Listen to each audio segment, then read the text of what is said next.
नमस्कार शेतकरी मित्रांनो, दौलत सूर्यवंशी अग्री चॅनलमध्ये आपलं स्वागत आहे.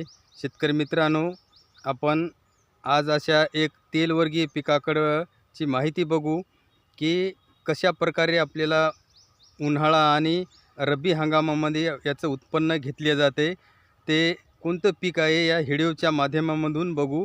तत्पूर्वी जर माझ्या चॅनलवर तुम्ही नवीन असाल तर चॅनलला सबस्क्राईब, लाईक, शेअर करा, कारण माझे असे नवीन नवीन व्हिडिओ तुमच्यापर्यंत पोहोचतील.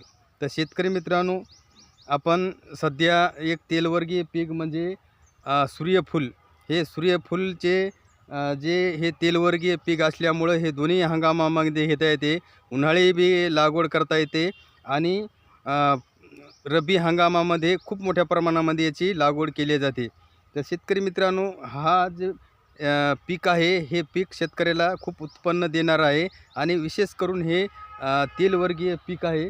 आता यामध्ये आपण लागवड करीत असताना पूर्व मशागत आपण ही जमीन ही काळीची असली पाहिजे आणि पाणी निचरा होणारी असली पाहिजे. हा महत्त्वाचा एक या पिकामध्ये मुद्दा आहे. आता यामध्ये सीड ट्रीटमेंट करताना आपण जे बुरशीनाशक आहेत, जे टायकोग्रामा असेल, हे आपण याला ट्रीटमेंटला लावलं पाहिजे. आणि हे लागवड करीत असताना साधारणतः आपण जमिनीचा जो पीएच आहे, समूह आहे, हे आपल्याला 6 ते 6.5 पर्यंत असला पाहिजे. आणि मशागतपूर्व आपण जर शेणखत शेतामध्ये जर टाकला, 1 एकरामध्ये जर 4 ट्रॉल्या टाकल्या आपण ट्रॅक्टरच्या, तर याचे हे पीक खूप मोठ्या प्रमाणामध्ये जोरदार येते. आता तेलाचं जर प्रमाण याच्यामध्ये विचारलं तर साधारणतः 36 ते 45% यामध्ये तेलाचं प्रमाण असते. त्यासाठी हे पीक महत्त्वाचं आहे आणि शेतकऱ्यासाठी आणि भरपूर असं उत्पन्न देणार आहे. आता बघू शकता, जर शेणखताचं जर टाकलं असेल आपण, तर याचे जे मोठे हे म्हणजे सांगायचं तात्पर्य म्हणजे की मोठाले हे कंस पडतात. हे सूर्यफुलाचे मोठमोठाले असे झुपके होतात.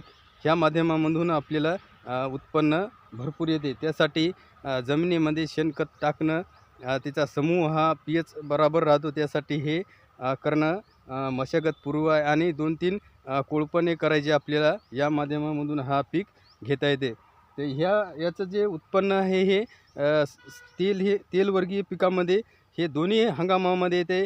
एक रब्बी हंगामामध्ये आणि उन्हाळी हंगामामध्ये याचं हे पीक आपल्याला पाहायला मिळतं. तर शेतकरी मित्रांनो, माझा जर व्हिडिओ आवडला असेल तर जास्तीत जास्त शेतकऱ्यापर्यंत शेअर करा आणि या कितपत व्हिडिओच्या माध्यमामधून माहितीमधून त्यांचा फायदा होईल. याला काय जास्त फवारण्या लागत नाहीत, मेंटेनन्स कमी असते आणि उत्पन्न जास्त मिळते.